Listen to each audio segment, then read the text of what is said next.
અને બેચાર બહેનો મસૂર નદીમાંથી પાણી ભરી માણેક ચોકમાં પધાર્યા છે અને સામેથી રાવત ધણસી આવે છે ત્યારે એક બહેન સતી ડાડલ લઈને શું કહેવા લાગ્યા? અરે બહેનો, સામેથી રાજા રાવત રણથી આવતા હોય એમ લાગે. અરે બેન, આ મારા માથા ઉપરથી બેડું પકડતો બેન.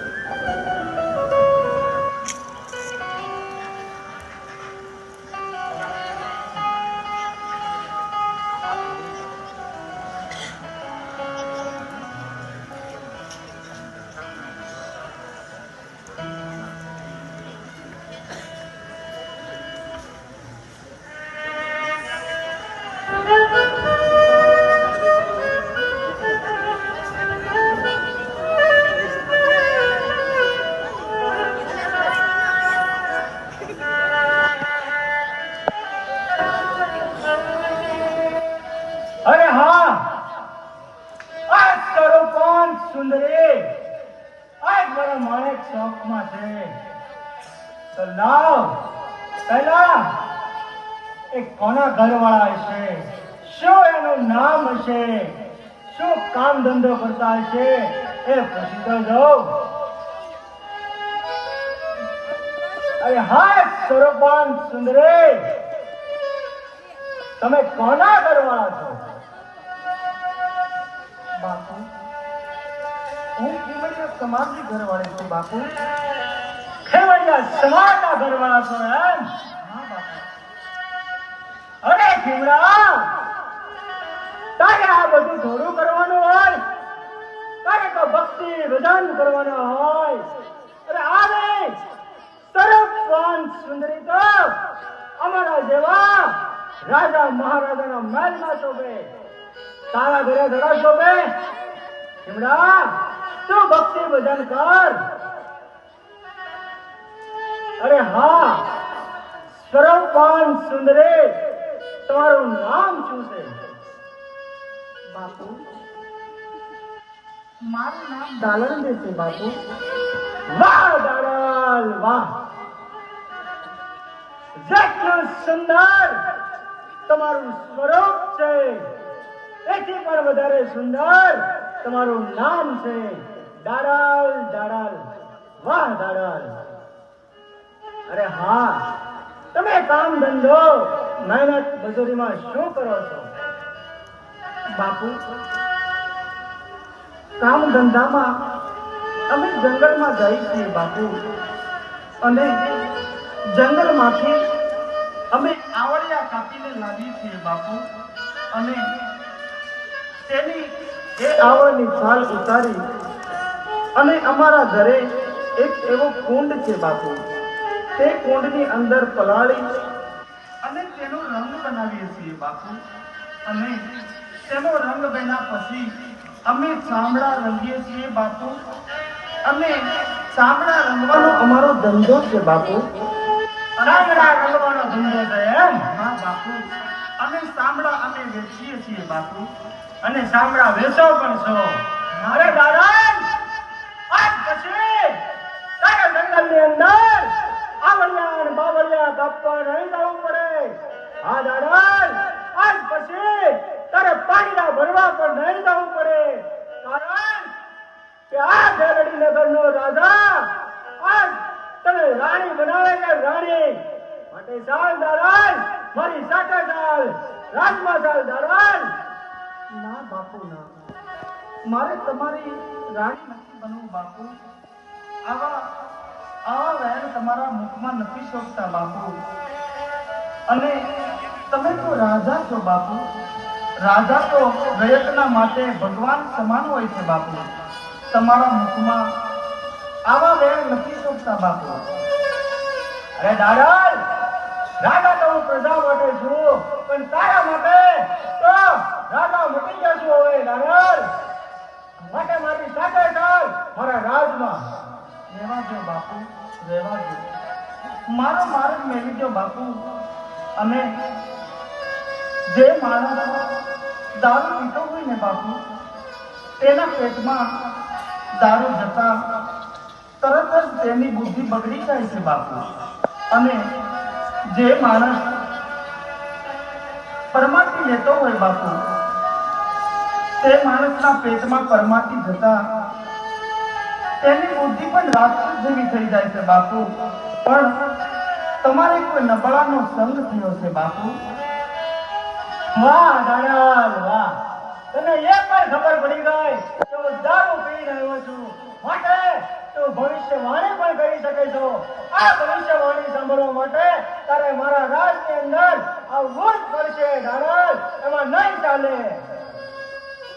રહેવા દો બાપુ, રહેવા દો. મારો માર્ગ મેળવી દો બાપુ, અને અમને જવા દો બાપુ. અરે દાડલ, બાપુ નહીં, રાવત કહે રાવત. રહેવા દો બાપુ, રહેવા દો. મારો માર્ગ મેળવી દો અને અમને ઘરે જવા દો બાપુ. અરે દાડલ, તો આ ચીજની તો માને છે કે પછી મારે બાર જમણી કરવી પડશે. માટે લાવ, તને હું ઘરે જાઉં. પેટ મેળવી દો બાપુ.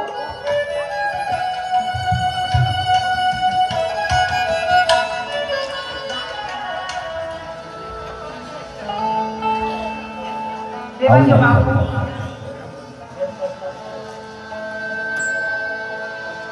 રાવત રણસિંહે સતી દાળંદેનો પાલવનો શીલો પકડ્યો છે. સતી દાળંદે રાવત રણસિંહને વારંવાર વિનવવા લાગ્યા છે, પણ સતી દાળંદે આજ રાવત રણસિંહને શું કહેવા લાગ્યા છે?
સતી દાળતે રાવત ઋષિને વારંવાર વિનવવા લાગ્યા છે. હે બાપુ, મારા ઘેરે સાધુ સંતો પધાર્યા છે. મારા ઘેરે પીવાના પાણી ખૂટી ગયા છે. સાધુ સંતો તરસ્યા બેઠા છે. રાવત ઋષિએ પાલણમાં શેરો પકડ્યો છે. રાવત ઋષિને વારંવાર વિનંતી કરવા લાગ્યા છે.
રાવત ઋષિ કોઈ વાતે સમજતા નથી અને સતી દાળતેનો શેરો કર્યો છે.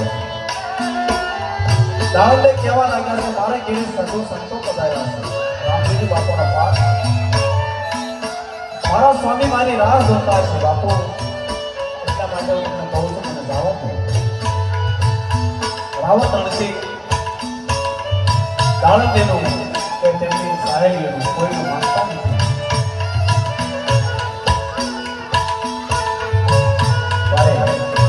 સતી દાળલને તેમની સાથે જે બહેનો હતા એમને આ સતી દાળલને સમજાવવા લાગ્યા છે.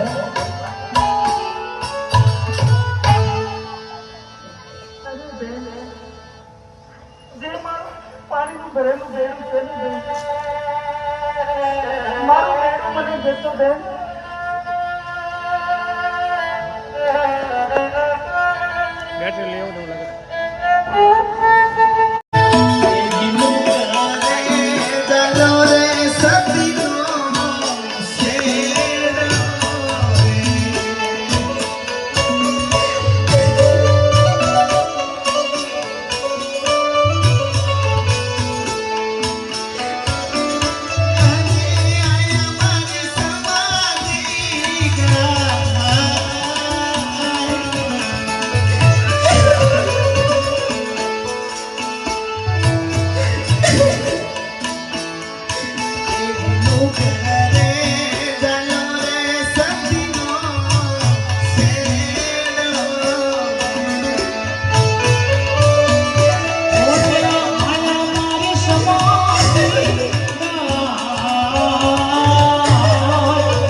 તમે ઝટ ઘરે જાઓ બેન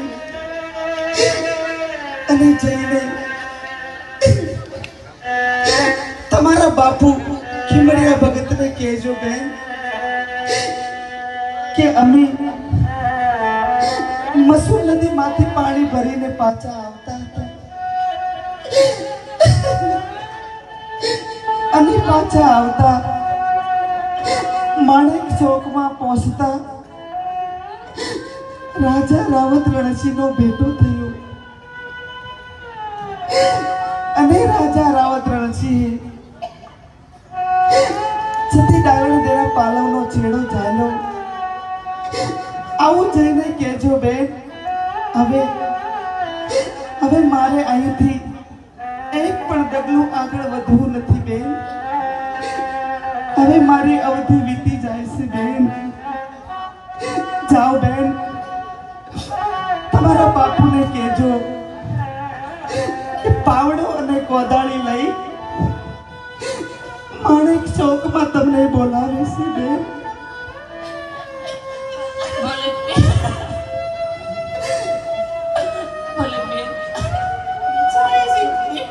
જાઓ બેન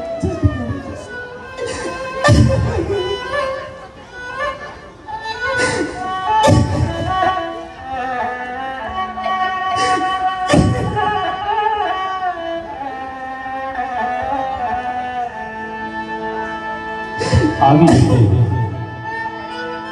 સતી દાડલ દે બહેનોને કહે છે બહેનો તમે ઝટ જાઓ મારા સ્વામીનાથને ખબર આપો કે તમને સતી દાડલ દે કોદાળી પાવડો લઈ માણેક ચોકમાં બોલાવે છે સતી દાડલ દે સમાધિ લેવાનો નિર્ણય કર્યો છે એ બહેનો ખીમડિયા ભગતના ઘર તરફ ચાલી નીકળ્યા છે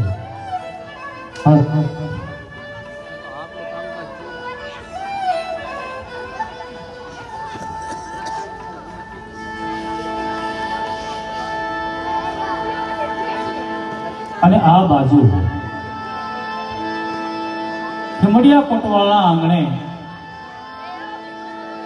રામદેવજી બાપા ડાલીબાઈ સંતો ભક્તો જતી જતી હોય છે અને રામદેવજી બાપાના ભજન સત્સંગ ચાલુ હોય